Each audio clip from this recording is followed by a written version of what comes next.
I'm referring to agenda item number 5, which is the action plan for the prevention of non-communicable diseases.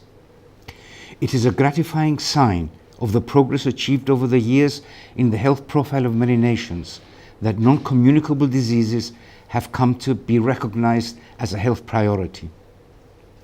This change comes at a time when the health systems in Europe and globally are being reviewed to attain sustainable development goals, and that these conditions are emphasized in the resolutions of the United Nations Assembly. Emphasis has been given to certain categories of conditions like cardiovascular diseases, diabetes, cancer, chronic respiratory diseases, and obesity.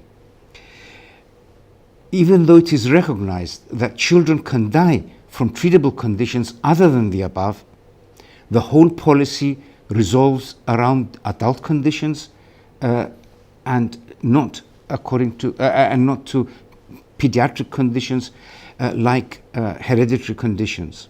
And the Thalassaemia International Federation represents a group of chronic hereditary disorders of the hemoglobin molecule, which are the commonest, perhaps, of the serious hereditary disorders. Our intervention aims to emphasize the need for a closer look at these conditions and consider a separate approach in planning health services from the strategies and plans under discussion in this consultation. Concerning the hemoglobin disorders, it must be noted that they are highly preventable. They are highly prevalent in some countries of Southern Europe, but the incidence is increasing almost daily in the non-prevalent regions of Europe.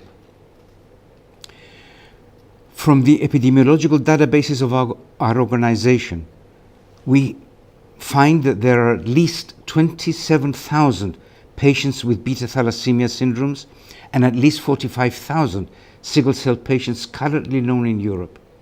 These numbers are likely to be underestimates in the absence of registries in most countries. There are well-documented strategies which can address both the prevention and the management of these disorders. And birth defects are in general underestimated. We consider that there are more than 5,000 rare diseases listed, most of which are congenital and chronic, and which may affect 6 to 8% of the population, even if each disorder is rare. It is the position of our organization that the hemoglobin disorders, as well as many other chronic disorders, require special attention and separate policies from the major non-communicable diseases which are so far promoted by the WHO. We propose that a major section is initiated for these diseases in order to establish strategies and policies suitable for countries of the WHO region. Thank you.